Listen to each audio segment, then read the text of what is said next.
Duncan Marjoribanks, born and raised near Toronto, Canada, came to animation in the regular way. He drew a lot and went to a high-powered art school, in his case the Sheraton Institute of Technology and Advanced Learning. Then, when the small animation company for which he worked went belly up, Duncan made the jump to Los Angeles, going to work for Hanna-Barbera, Ruby Spears, and finally Brad Bird on a small animated project called Family Dog. Brad recommended Duncan to two up-and-coming feature directors at Disney by the names of Ron Clements and John Musker, and Mr. Marjoribanks found himself as one of the first lead animators on a new feature entitled The Little Mermaid. The rest, as they say, is a line of animation achievements that include Aladdin, Prince of Egypt, Meet the Robinsons, and The Princess and the Frog, among numerous others. We spoke at the Animation Guild on May 23rd, 2012. You were born and bred in the North Country. Oh, yes. So, what was your... You grew up in the suburbs of Toronto, correct? Yes. And what got you interested in art and animation from the early years? Because I know you had an interest early on. Yeah. I think a lot of it had to do, there was just a lot of paper available. My dad was a writer and editor. And so there was lots of blank sheets lying around. that's right. And you didn't want to write so much as you wanted to draw? Yeah, that's true. I mean, I've been drawing since long before I could write. Really? So, oh, yes. When did you start drawing? When did you have a conscious memory of putting pencil to paper to draw something? Oh, gosh. You were 3, 4, 5? Yeah, maybe 3. I remember once my parents went out and left the babysitter with me, and I did a huge mural down the hallway. On the wall? On the wall. Oh, they yeah. were probably pleased about that. With wax crayons, too. They were more mad at the babysitter than they were at me. Do you remember what the mural was about? No, I don't remember the incident, actually. Yeah, I had a kid that did something like that. He didn't go into the arts, however. So now you're getting a bit older, and what inspires you to pursue the mural painting and the artwork and to continue pursuing? My mom was like a hobbyist drawing and painting, pretty good. Really? Yeah, Okay. so she would go to classes at night, and my dad would have his night off too, and he would do little theater, sort of. I don't know what it was. So you came I've from an seen stills of artsy it. you came from an artsy family. Well, at least that's what they like. So they encouraged you in your drawing and your Yes, fine art? it's good. It was, I was quiet and out of the way. So when it's almost as good as having Disney videos at home. Yeah. Pre-video, so you have to do Yeah. something to entertain yourself. Exactly. When do you have a conscious memory of saying, I want to do this for a living, or did it just sort of happen in stages? I don't know. It's sort of like when I was very young, I was more practical. I wanted to be an architect, I think. But as I got older, I realized that architects rarely get to do anything really interesting anyway. You put that ambition aside. Yes. I don't remember having a passion to do that for a living. I guess I assumed when I was a kid I'd do something else, but it's what I really love to do. Yeah. Oh, yeah. And so when you got to college, that was really where you started taking the classes, or did you do that in high school? Oh, I did that earlier.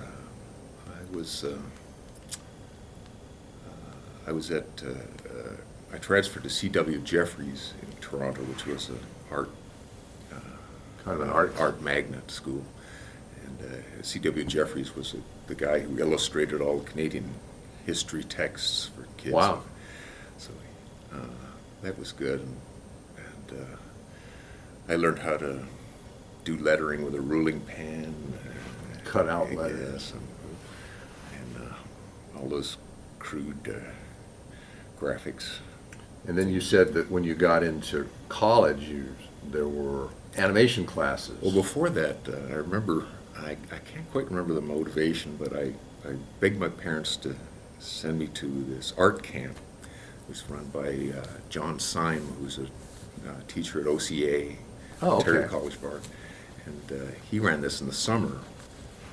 And it was a great place. And he had a family of, I think they had one of every race, and were adopted. And they were all great kids, and we hung out. The first evening I got there, we were sitting around the picnic table, talking, and one of the girls, the next morning when I went to class, Yeah. she went out in the meadow, and we were all in a circle. She took her clothes off and sat down, and we started drawing. It was a great discipline for me. First time you'd encountered that? That's right. Well, being 15, it was valuable in many ways, because it really It was helped a you keep your composure and concentration in the presence of a naked woman. Served me well all my life. And then from the camp, you got more into it in high school, and Yes, I did. We got quite a broad art education. and at what point did you say, this, I think, is what I want to do for a living?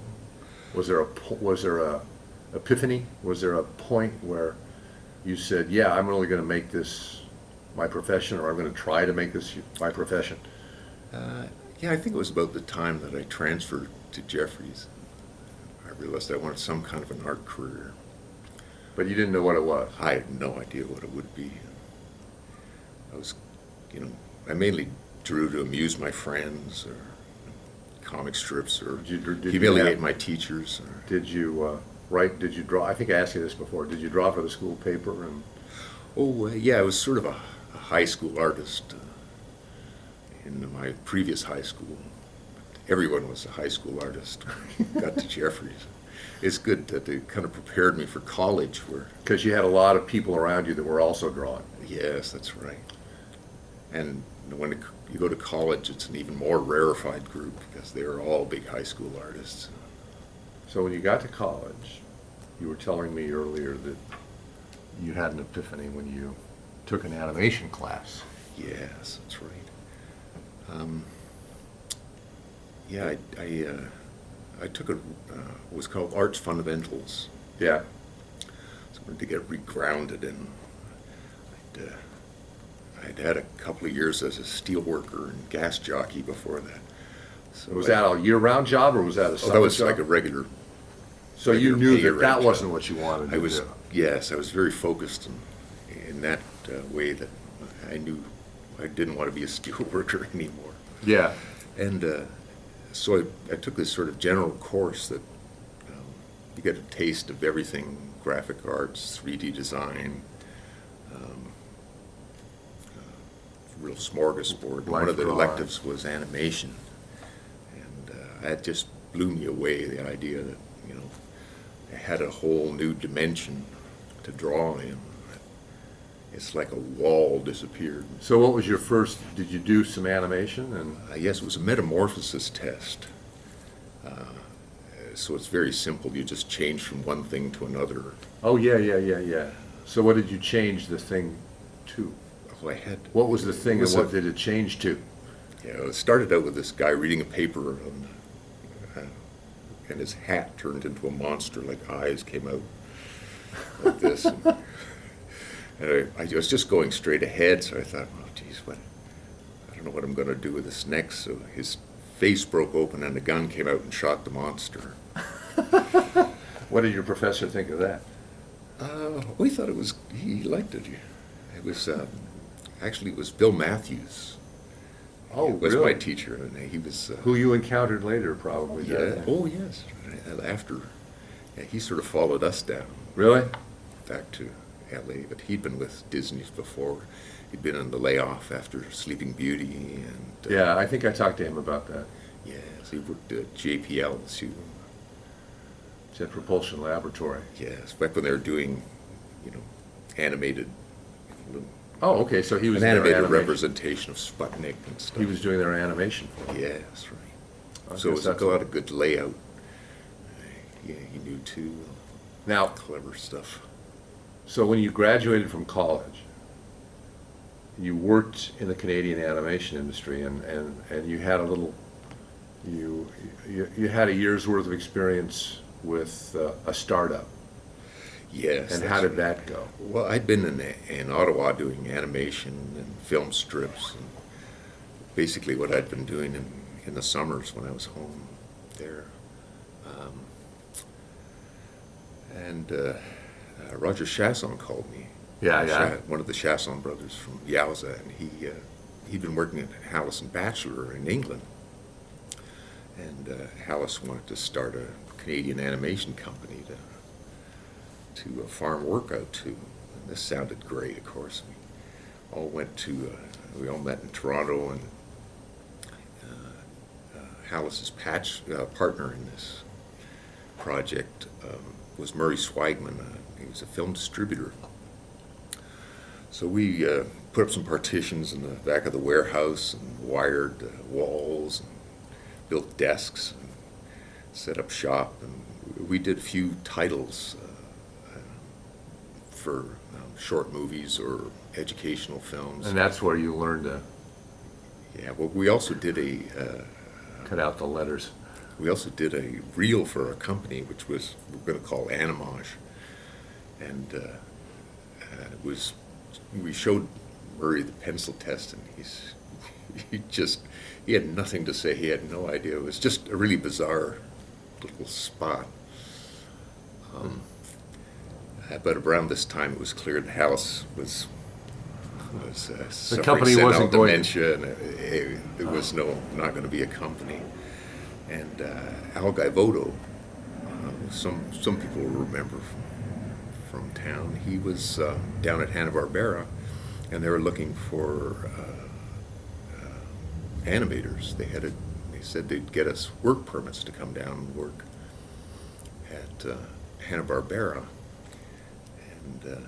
And since the IA was international, we were covered that way by the union. So we went down, and they put us in a factory in Van Nuys where they used to make brassieres. and we were there in betweening and cleaning up. And what was your first? You told me earlier, but your first gig was on what show? It was Captain Caveman. Captain Caveman. Yeah, which he was sort of like a ball of hair, all these different, just rough hair. So he wasn't the most. It was the strangest thing to try to in between that, because you don't know how much you're supposed to carry that, or How many hairs you're supposed to draw? are you supposed to How make the spiky hairs they turn around the volume, But they liked you That was well a enough great that you experience. worked on that quite. You were with Hanna-Barbera for about a year and a half. Yes, that's right. We went back. I was doing a lot of cleanup, but I was having a hard time getting out of cleanup. Because they liked your work. Yeah, well, that happens sometimes. So I was doing tests, and I was showing them to these old guys and getting tips, and after a while it became clear that they were just supposed to keep training me. They were starting to get a little embarrassed about it too, because they'd run out of things to say. But it was really great. I got to work with old MGM guys, Ed Barge, and Maury Redden, and Kenny Muse. Well, he's probably had a lot to tell you. Yeah, it was really great for that. But I didn't, the work wasn't that hot anyway. It's the end of the 70s. It's just before everything went overseas. And So this is Hanna-Barbera's last gasp of doing the work I think here. so, yeah. And I felt, maybe they're just basically keeping this open to keep their Options open. old, their old staff, the guys who've been with them since Tom and Jerry days. Yeah. Keep them employed but I got an offer to go to Ruby Spears to animate, which I thought was great. You know, I went over, I animated on Fang Face for a few weeks, and then Hanna-Barbera called me back and offered me a job animating on their feature Heidi song. Wow. So that was great. So what did you animate on Heidi's song?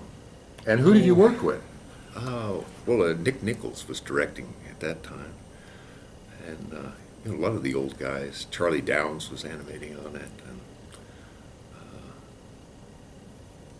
And Ed Ardell, too, the effects animator, Right.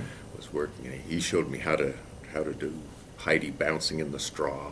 It was great watching. So did you have any incredible particular? patience that he had for that stuff. Did he have? Did they assign you to a character, or they just said, "Here's the scene, No, kid, and you're just going I to do did whatever"? some little goats and some Heidis, and that sort of carried on for a while. And at one point they replaced Nick Nichols as a director, and I saw this as an opportunity to leave without disgracing myself. So, Oh, you had sort of thought you wanted to get out of there. yeah, well, it was. See, it kind of was getting to feel like a make-work project. It took them They a while to kept- they get kept it coming out. up with new stuff, and it was sort of, the story was constantly changing as we're animating it, and stuff was getting thrown out. I thought I'd rather do something else. Be on a project that's more focused. So after Heidi's song, Well, what did you work I went, started freelancing, doing commercials. I got to work with Mike Law. He taught me how to do Tony Great. And, Tony the Tiger. yes, Tony the Tiger. And a lot of work for Pacific Motion Pictures. Sam Cornell was there. Cornell Abood. Yes, and Film Fair too. I got to direct a couple commercials there for Culligan. You directed them? Yeah, it was great. They liked the way I did McElmurray designs. Charles McElmurray was the designer who did the Keeblers and the modern Snap, Crackle, and Pop. And they like the way that you handle those characters? Yes, that's right. I love working with them too. They're just great designs. Well, I think his widow prefers the pronunciation McElmurray, which is more correct, but nobody called him that. But what did you like? Was there something that grabbed you about doing the commercials? The fact that they were short, the fact that you had to get the acting chops in quickly, and Yeah, that was good, and it really mattered what it looked like to somebody, you know. you had to please the agency. That's right. And it's Leo Burnett, a lot of that stuff. But you were able to have them like what you did. So Yeah, that's right. So I was enjoying that, and I was working with Karen, who was eventually my wife. We were working back to back in an apartment in Hollywood, and it was just a wonderful time. and this would have been 78, 79, 80. 79, 80. Yes. So but then you switched out of commercials at some point. Well, I had one really good year, and then I realized, geez, I'm not going to be able to pay my taxes. So I started looking for regular work, and I did a graveyard shift doing effects on Ghostbusters, Oh, okay. which was nice. I was the big footage man, but we were doing those strange So you're doing to suck the the ghosts into a little hand-drawn box. effects back in the days before it would be CGI. Yeah, that's right. Yeah, on 24 field cells. Widescreen. So, how long did that gig last? Was that about a 5-month? Oh, less than that, I'd say a month and a half, and then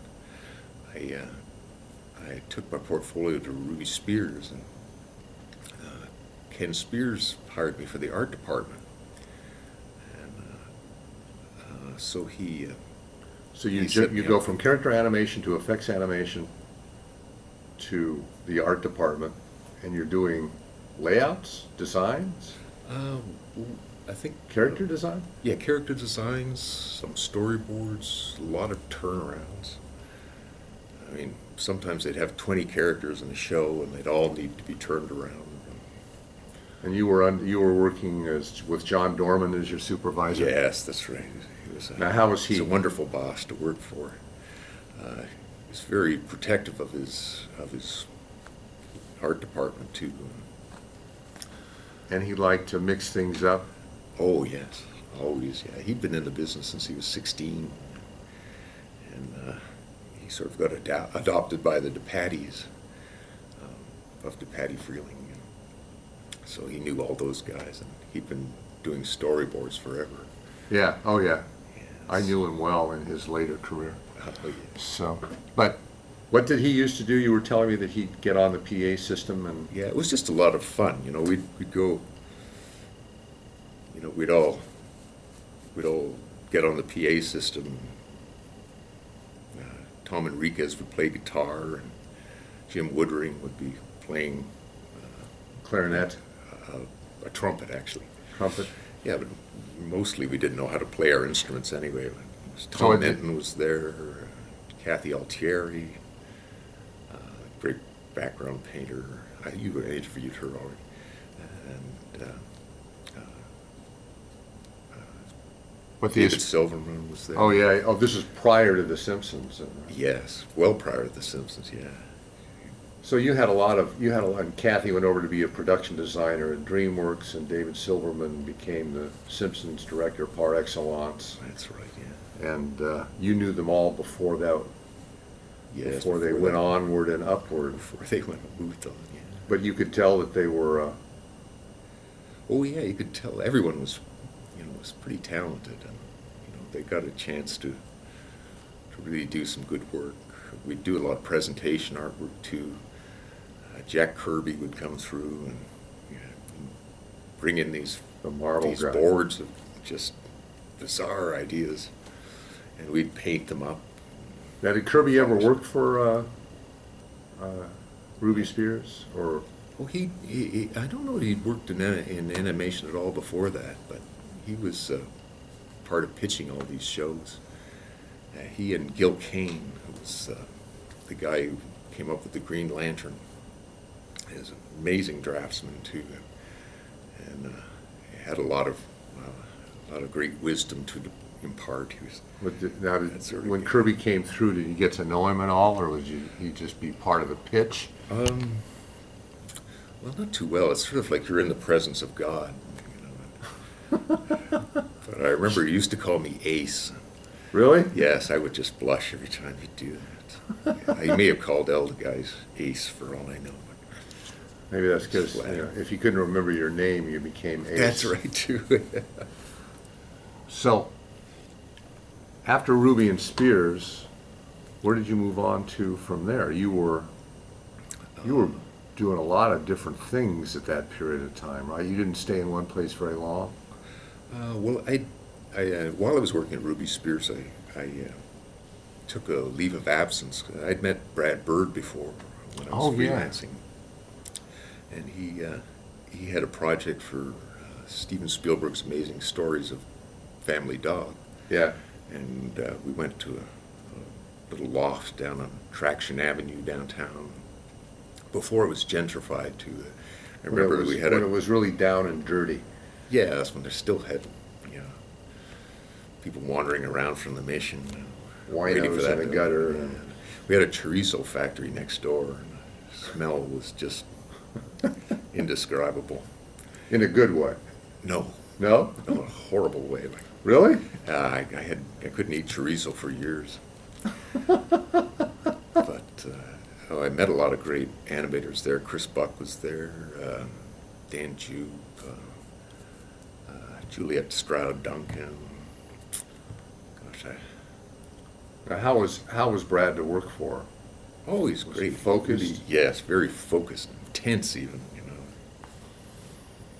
And that project he had lasted. T-shirts. He had T-shirts painted up that said "Die mediocrity, die." Really? Yeah. He was great, very passionate, and very on the ball. He knew what he wanted, and he had a clear vision, which is a wonderful thing. And he could communicate it to you, and so Yes. you gave him what he wanted. So were you there for the whole project? Yes, as long as it lasted. It was a television half hour. So. So it lasted, what, about 5 months, something like that? Yeah, maybe not that long, I think. And I went back to Ruby Spears, and eventually that department just had to close. And I went back to freelancing. And I had a small child and a wife by this time, so I went to work at Marvel on Fraggle Rock, the animated. Oh, the animated version of Fraggle Rock? Yes, sort of like a loose license that they couldn't let die yet. So. And, during that time, I said, "Hello, this is Ed Hansen at Disney." Whoa. And he wanted to know if I was free to come work. I said, "Why, yes, I'll certainly give that some consideration." Well, good, I'll call you back at such and such a time. So I'm like running around. I go, oh my God, Disney. So you thought, I'm And I called Brad up and I asked him, well, what do I do? What do I do? He said, hey, listen, just keep your head down, do your work, and stay away from the water cooler, which was advice that really served me well all throughout my career. Ed Hansen called back and he said, oh, we're going to offer you such and such. And oh, it's okay. I already made up my mind. I'm there. I'm there. So you walk in on, and the picture you were walking in on it was Little Mermaid, which is still in development. And we were working in some portable offices across the street from the Flower Street building. Oh, yeah. And I met Ron and John. And did they assign you to the Crab, or how did that come about? Sure, I think I was doing some models for that. Yeah. And I remember too, they first showed me Kiss the Girl. It was just a rough track by Alan Menken singing it. And I just about started tearing up. It was just so good. I couldn't believe it. They were a team, Ashman Yeah. and Menken. Oh my gosh, yeah. And so I did a test of Sebastian the Crab. It's when he's approaching the throne after he realizes that Ariel has been up to. And the king is going to be mad. Yes, the king is going to be mad. So he goes walking up, and I go, yes, yes, Your Majesty. And that scene. That's in the picture. Yes, well, it's just as it was. And Jeffrey, give a little background, he was trying to break down the culture at Disney there. Describe this. Yeah, to let the team know that there was a new broom, and A new sheriff in town. that's right, exactly. That was at one point shortly after this, he was visiting Florida, where they're probably even more doctrinaire, old school Disney than they were in California. And someone was talking to him. He says, well, we feel it's really important that our pictures have heart. Jeffrey says, that's right, yeah, fuck them right in the heart. Which is, That probably sent them know, over in a probably, dead faint. That's right. So anyway, that was the sort of the atmosphere that was going Now, on. what at was the working studio. on Little Mermaid, because nobody knows, today we know it's iconic, but at the time it was just the picture that we hope is going to make some money. Yeah. So what was it like to work on? Because you were off in Glendale, in Flower Street. Well, it was great. I mean, you could see, as the songs were coming out, they were really making strong tent poles for the story. And Ashman was, more than just writing the lyrics, he was writing the libretto for the movie, which was kind of a new thing. And they were really combining, two art forms. One, musical theater, which was average age, the viewer was 60 years old, and cartoons was average age of the viewer was 6. Yeah, so you Somehow or other they put them together and made a movie that teenagers were going on for dates. yeah. There was a whole string of them right there. Yeah. So, It was an exciting time just to see that taking form. so you were basically supervising the crab Yes. for that's the right. entire time that you were there. That's On right. that show. Yeah, that's right. How did you like being a supervisor, supervising all the animators? Or was it a challenge? Was it? Oh, there were a lot of great people there. Already it was Disney, so but it was something new to be responsible for somebody else's artwork too. Because up until then, you had really just been responsible for yours, right? Right, exactly. So did you have to say, this isn't quite cutting the mustard? Or yeah, you let me do a couple of drawings for you or something. But And then when Mermaid's over, do you go immediately on to the next one? Because they were sort of turning them over pretty quickly there. yes, that's right. Well, the next picture was all ready to go pretty much by that point. It was Rescuers Down Under. And you didn't want to do the salamander. Well, yeah, I did. I didn't. I was anxious not to be typecast as the guy who does tiny, funny animals. So I tried to get something as far from that as I could, and so I lobbied hard to get the villain on that picture, who was voiced by George C. Scott, which is really great. Yeah. And that's the one that you ended up doing, right? Yeah, that's right, and that was enjoyable too. I remember I had 17 pages of background biography that I wrote just for myself to Know what the character was? yeah, to sort of give a deeper meaning to some of the dialogue that he had, Yeah. and it was great fun. And George C. Scott, really He's a did great a great actor. job. Really chewed the scenery on that. So when you have as an animator,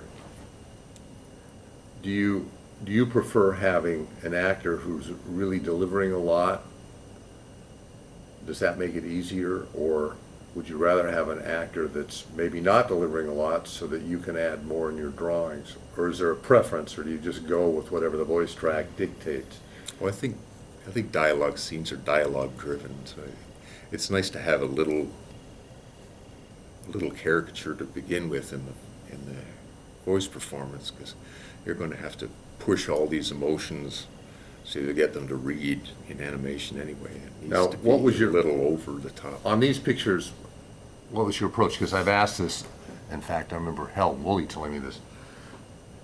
Are you a straight ahead guy? Do you pose it out? Do you thumbnail it? What was your approach? And I thumbnail it. If I'm trying to pitch a specific way of handling the scene to the directors, I'll tie it down really tight and really do a presentation of the performance ahead of time. and show that to them? Yeah, but generally as animating, I'll sort of pose it out, but then from there I'll work straight ahead and sort of just have these as little marks, like hitting my X's, and usually throw the keys that I did first out as I go. Because it changes. Yes, that's right. And, well, really anything that works. I'll employ any hack expediency to get the effect. Anything that gets you to where you need to go. Yes. So, did you have to change your approach? I mean, obviously you probably did, going from a small comedy relief character to the villain. Was that something that made you go, I'm going to have to rethink the way I was, because I'm not going to be playing it this way? I don't think so. You really just had to watch. You had to do more with perspective and keep your volumes really tight, because he was always looming or leaning in and stuff like that. Now, the other thing, were you on when Scott came in to record, were you there on the stage? I was at times, yeah.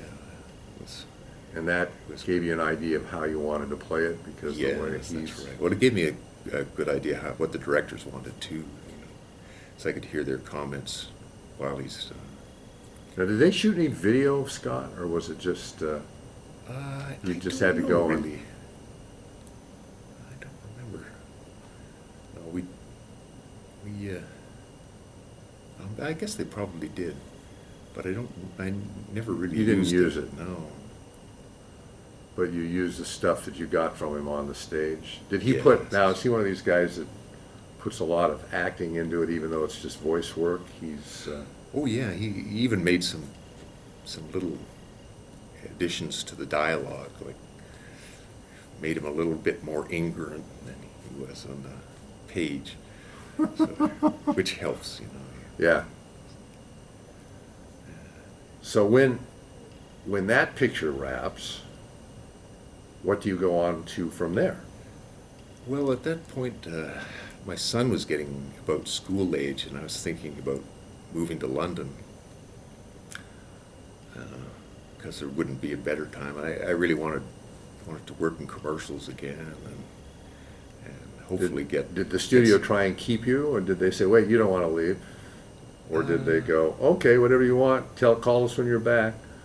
Well, I don't know. I guess it just seemed like an amicable parting and Yeah, everything. so it was an amicable party, it wasn't, they weren't upset that you left?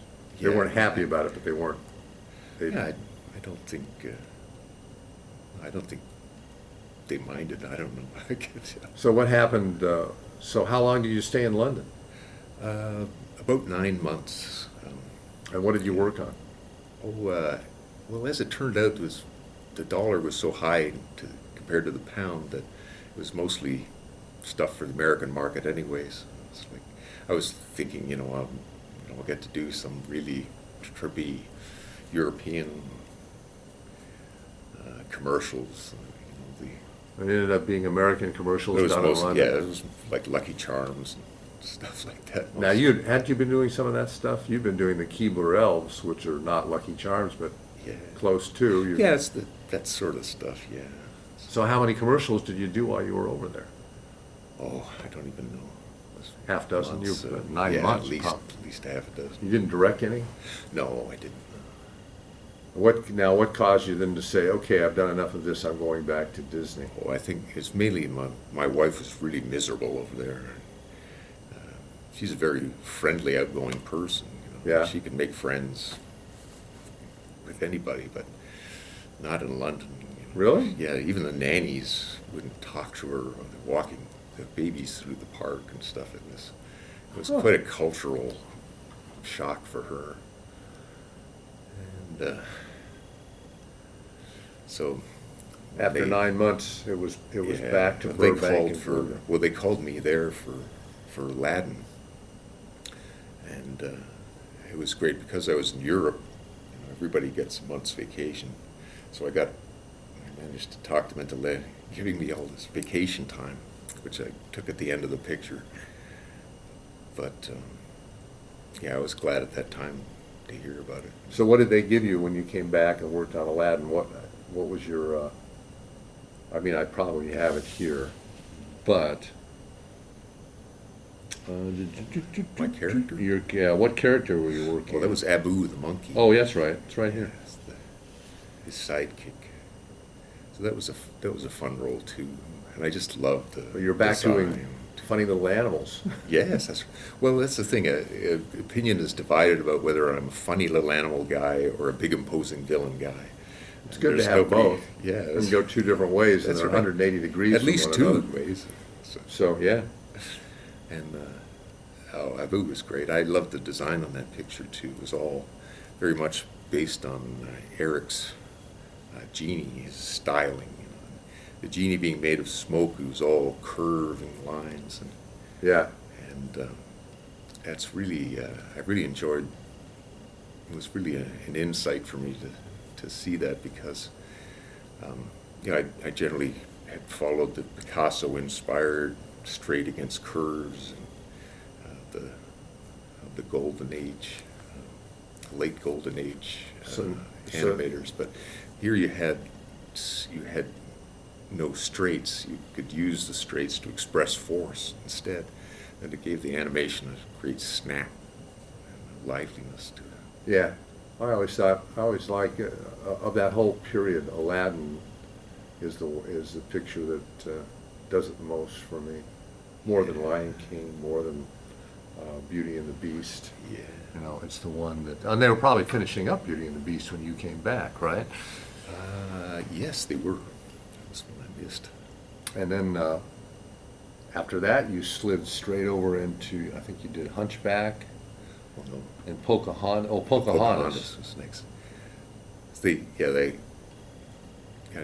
generally I'd start a picture early and end late because And you I seem was to doing be- red lines for cleanup still at the end. So And you miss every other picture generally. Yeah. But then That's you how were it back works. to the big, bulky, villainous Yes, character. that's right. So was this a conscious thing? You'd go from the small comical animal to the big villain and then back again? Because you seem to be, Well, it depends on the director, I think. whether you can Usually. talk them into giving you the Yeah. character. That's right. Or they'll just think of me in terms of one performance or the other, or one style or the other. They don't think of you as you're not going to do the girl. Well, that's the one thing I never got to do a princess. That would have been cool. So how was Pocahontas and Governor Radcliffe to work on? Oh, it was fun. It was they used a lot of live action reference for the first time too, and it was great to really study that and to learn how to use it and Yeah. to pull the dynamics out of a live performance. You really can see those clear through lines if you know what to look for and when you're seeing it in But a you're using it as compliment. reference, you're not Yeah. photostatting it. Oh, yeah. It was a little more over the top Yeah. than the live performance, too. Then you started on Hunchback. Oh, I did a little bit of Hunchback. Not Hunchback. Or not Beauty and the Hunch- Beast. I did one scene in Beauty and the Beast. But after Pocahontas, Because they have you listed as additional animator on Hunchback of Notre Dame. So you must have done something on that. well, it's a credit. I'll take it. But no, I didn't do a thing. But then you swung. Now, how did you happen to hop from Disney's to DreamWorks in its early days? Well, when I first arrived there, it was sort of, I think Jeffrey was kind of trying to show that, yeah, there are animators outside of the building who can do good animation. It was, I was really like, I felt at first like I was an outsider who'd been foisted onto this, this culture. And this Disney is when you culture. first came to Disney for Little Mermaid, Yes, right? that's right. So, And, I'd made a lot of friends since then.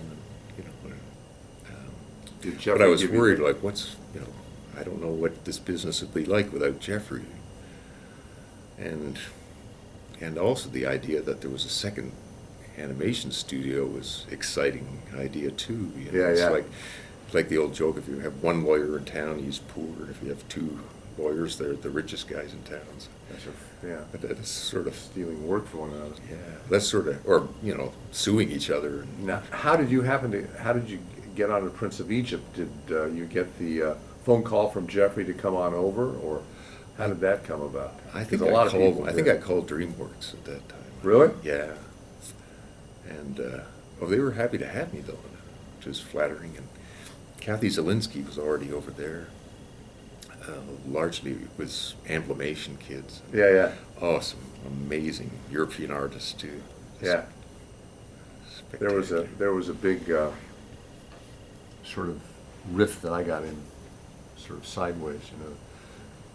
The European animators from London were all making way less than the animators from Disney, because the Disney animators were already making this, and the London animators were making down, and so DreamWorks said, Yeah.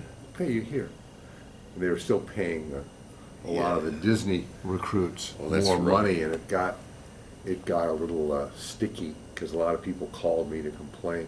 Yeah. that's But right. it got ironed out over time. True. But if you're not willing to leave the job either, it's like it's the same thing. if you are willing to leave, then you'll find out what you're worth. Sure. And they, they just grandfathered that over. Jeffrey and Michael Eisner were Not had getting a lot along. of and a lot of personal animosity too. So it was some victory for Jeffrey in stealing people. Oh, yeah. Well, there was a lot of it going on. Yeah.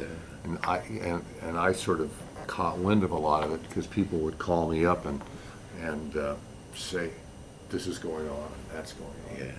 Well, what did you work on when you were recruited, or when you transferred your allegiance from the Mouse House to Jeffrey's house? We were working on Prince of Egypt, and I remember I got to have a Spielberg meeting too. It was great. I went over to the little Adobe bungalow on Oh, the yeah. Universal lot, and all these beautiful people walking past. Like they're very busy, and I got called up to Stephen's office, and he's there behind a computer playing some game, and he looks up, and it was like the whole Spielberg treatment. What did he say Talked to you? about the picture, and gee, I can hardly remember, but he was very, friendly and avuncular. I was talking about the picture. We were really going to do a prestige piece and with Prince of Egypt, and it sounded great, because Stephen didn't need the money or even Didn't need the to make prestige DreamWorks. He was that already much, there. yeah, but so it was. God, man, that's a long time ago. That sure was. Time just speeds by. Yeah, I had a lot of people come to me and say, yeah, Jeffrey took me over to see Stephen. Yeah, that was great. Oh, he even sat in an armchair with his legs crossed. Too. It was perfect. He Amazing. Played Steven Spielberg down to the last detail. So, but then after the meeting, they put a pencil in your hand and say, okay. That's right, yes. And what did they have you do? What were you working on? They'd already had William Salazar just completed Moses. It was really just spectacular stuff. And, you could draw like nobody's business. So as it turned out, he was going to do the younger Moses, and I was going to do the older Moses. Oh, okay. That's how they worked it out. So it also meant the way they were boarding it, sort of chronologically, there wasn't a lot for me to do at first. So I was, doing little bits of animation and sort of waiting and working on models and stuff like that. There was a lot of Moses later on. There was indeed. They had rabbis and religious experts in to lecture, and it was all really fascinating. It's a great Iron Age yarn to begin with. Oh, yeah. I was always fretting about, what about Moses' arc here? How's the character progressing? I was terribly fretful over that. And Worked out. Yes, it sure did. I think it's a terrific Great. picture. Yeah. I know it made fairly good money. It didn't make what they wanted, but they hardly ever do. Yes, that's true. So, Well, they have to be optimistic. for its time, I think it did pretty well. Yeah. And it was a prestige picture, too. So they knew there wasn't going to be a lot of merchandise attached to it. And stuff Yeah. like that. It wouldn't be dignified. Yeah, I think that was Steven Spielberg's pitch to do that as their first picture. It was his idea, and I thought it came off well. Yes. So, all right, you're deep into Moses, and then when that wraps, you stayed on wraps, to do El Dorado? Was the Road to El Dorado? Yes, I did some animation on Road to El Dorado. I was working on Kathy Zielinski's crew on Tekel Khan, who was the villain of the piece. Yeah. I also got to do a little snippet of dialogue, or a few lines. I was, I think, guard number 1 or something. Oh, really? Okay. So you're doing voice work, and Yeah. you're doing, okay, cool. That's right. So there was a long thing where Tekel Khan had done a long exposition to his henchman, who's basically guard number one. And he said, "Do you know why I did this?" I was reading the line for scratch. I said, "Well, I don't know." And they Like, left. I had no idea why you're asking me. And Bibo Bergeron was director at the time, and he got a kick out of that somehow. It had been such a, he's wondering, so the audience is thinking, what the hell is all this exposition going to do? So the scratch track became... So he just found that funny for some reason, and he let me do the final reading for that character. So did you reread it later, or did they leave? Did they? Boy, yeah, I reread it later, I think. Yeah. But it was nice. I had some other dialogue in the picture. I got to do an American Indian accent. Did you find it a challenge? No, not challenging, but it was great fun. For an animator to receive a residual check is just a dream. And you're probably still getting them, right, here and there. Oh, I don't know. I think it petered out to like 3 or 4 cents and disappeared. More to mail it than the check is I'm worth. sure. And then you went to, and then you left again, and you went to You did Osmosis Jones. Yes, that's right. I was working for Tom Cito and Pete Kroon. Yeah. No, what prompted you to leave DreamWorks? Just that you get, don't you usually get sort of restless after a time? Yeah, well, I was under contract in those days, and they had I had a 3-year contract, and I figured, well, I'll go. I did some boarding as well on Spirit of the Stallion of the Cimarron, which was cool too, except for some reason they had us, each sequence was done separately. So Now, did you do the Spirit boarding before you left for Osmosis? Yes, Oh, that's yeah. right, yeah. Because it's, I'm looking at the chronology of when these things came out, and it's like, whoa, you did Spirit after you did Osmosis Jones, but that's only because the picture was released after Osmosis Jones. Oh, that's right, yeah. I did the boarding was the early days. I just Now, you got over to Completely. Osmosis Jones at Warner Brothers in the early part of the development, or did you come in when they were it was just coming. animated? They're ready for production, pretty much. And I did some designs for Thrax, the villain. It's a good And, villain. yeah. Well, I didn't wind up animating very much of it. And then you returned to Disney. Yes, that's right. I came back. Before I'd left, they pitched me Sweating Bullets, which was Mike Jum and Mike Gabriel At the time, yeah.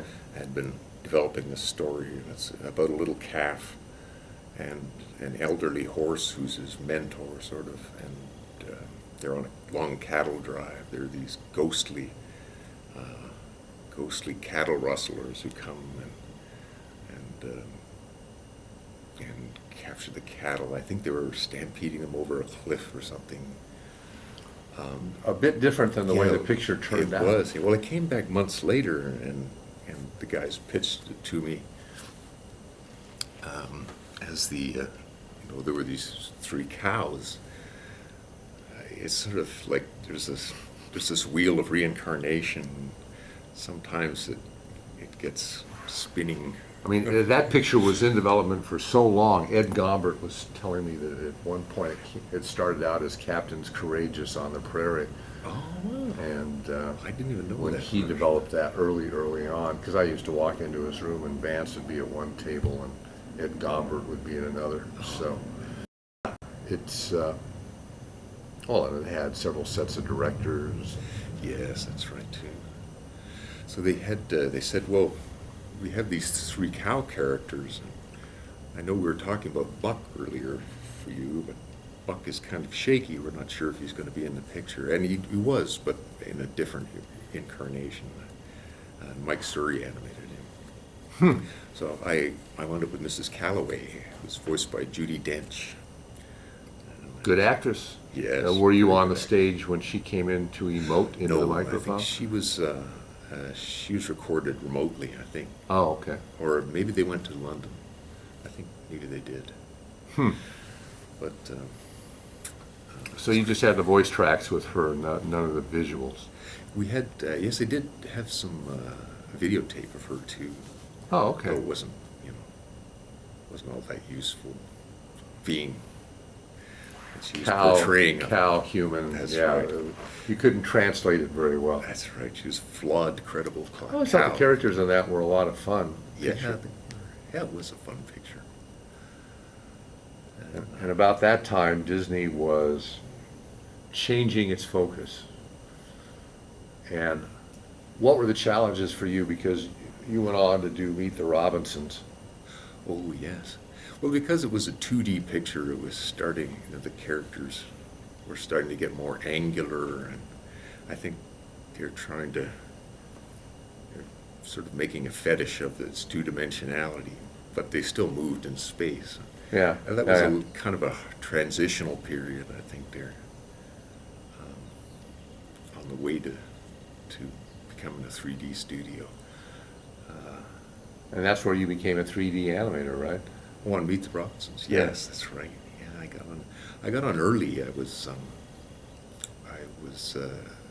helping design and do mouth shapes on the villain, Yeah. Bowler Hat Guy, and that was instructive.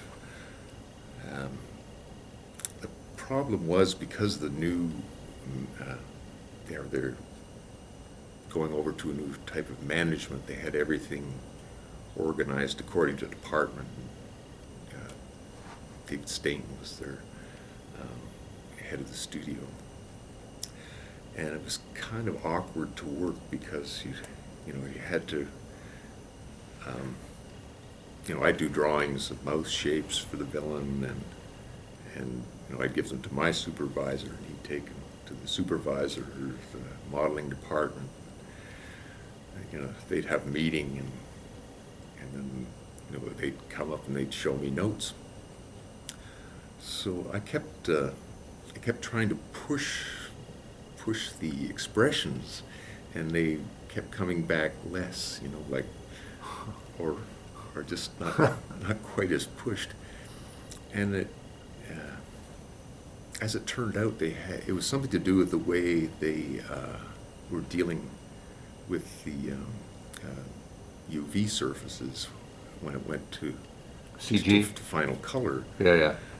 And they'd had it all done on a grid system, which was going to save them money, but it meant, in the end, in the final version of the character, they didn't have all the loops and following the topography of the face, and with these big expressions, the little pixels were breaking up and laddering Oh, dear. on the face.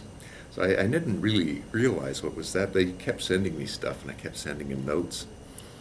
And then they got called into a meeting and yelled at because we were like wildly over budget and stuff. And I thought, I didn't know.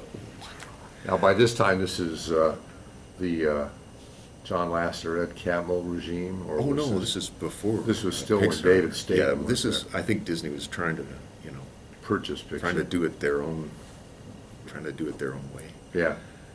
And some decisions were better than others. Being diplomatic. Yes, right. So I kept having trouble with the computer. It would get slow, and then hang, and freeze, Yeah. and crash. I kept doing it over and over again. I just wasn't getting the footage out. So they sort of put me in the general pool, which is fine because this is my first CG picture. And I got to work on a lot of Wilburs and stuff like that. But I got a few good Bowler Hat Guy scenes out before Dick Zontag took it over. With the mouth shapes that you wanted? Or? Yeah, pretty much. Yeah, it's as best they could do at the time in the circumstances. So what did you take away from, what did you take away from your first CG experience compared to hand-drawn? Well, I still like it. it's great, and it has, so many strengths to it. And I'm just, completely nitpicky about volumetric drawing, too. So, and there's all that is just taken care of. Yeah. But You don't have to it's good. defeat it with a pencil. yeah, I'd be happy to do it again if someone give me the opportunity. And And then it's nice, if you can't, you're used to answering questions in essay form, then you go to multiple choice. Yeah. But it's progress, definitely.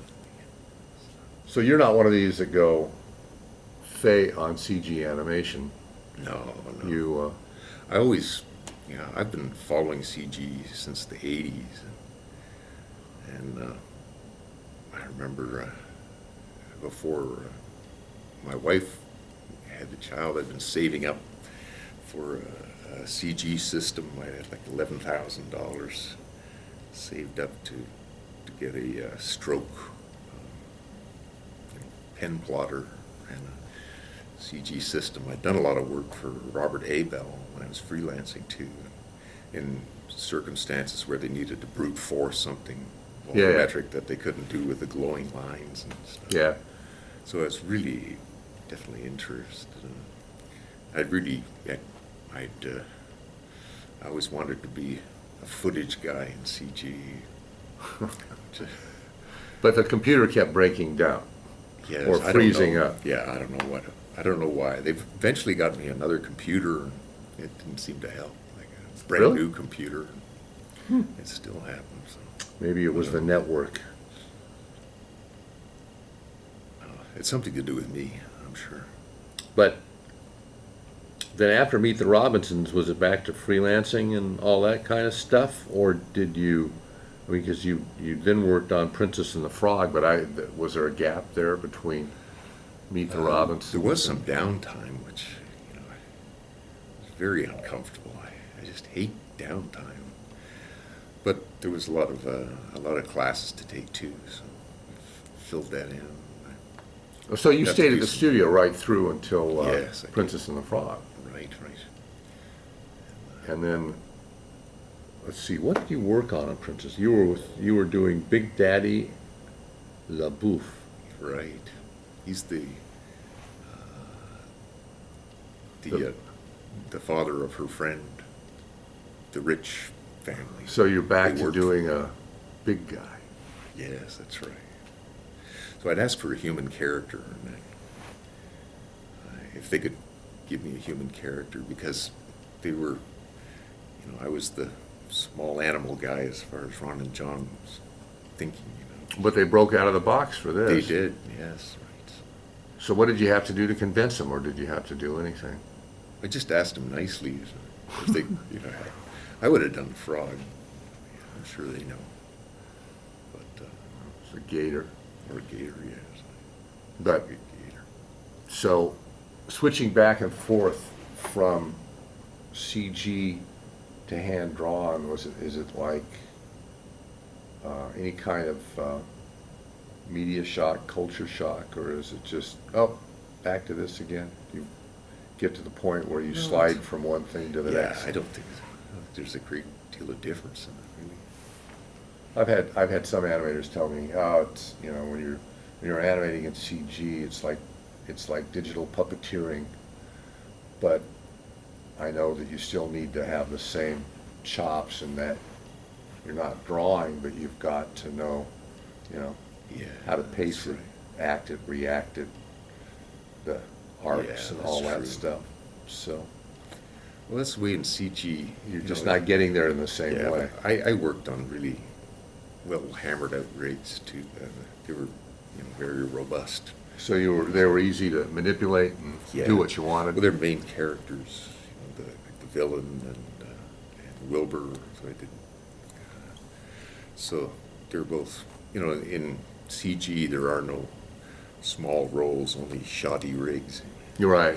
And if you have a crappy rig, you Well, I can't figure do you've much got with an it. incidental character, it has a limited range of what it's going to do because. They don't want to put a lot of thought and effort into it because there's not going to be a lot of payoff. Yeah, that's only makes sense. Yeah, no, makes complete sense. And then after Princess and the Frog, there was Kung Fu Panda. Oh, yes. Right. I went back to freelancing for a while. I've done some commercials.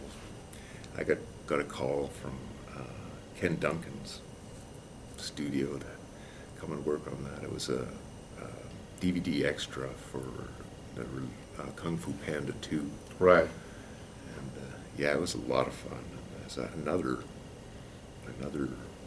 new realm where they No, what They were you? tweaked Because the I stuff don't in remember After seeing Effects this. after. I didn't see the DVD, so I don't remember.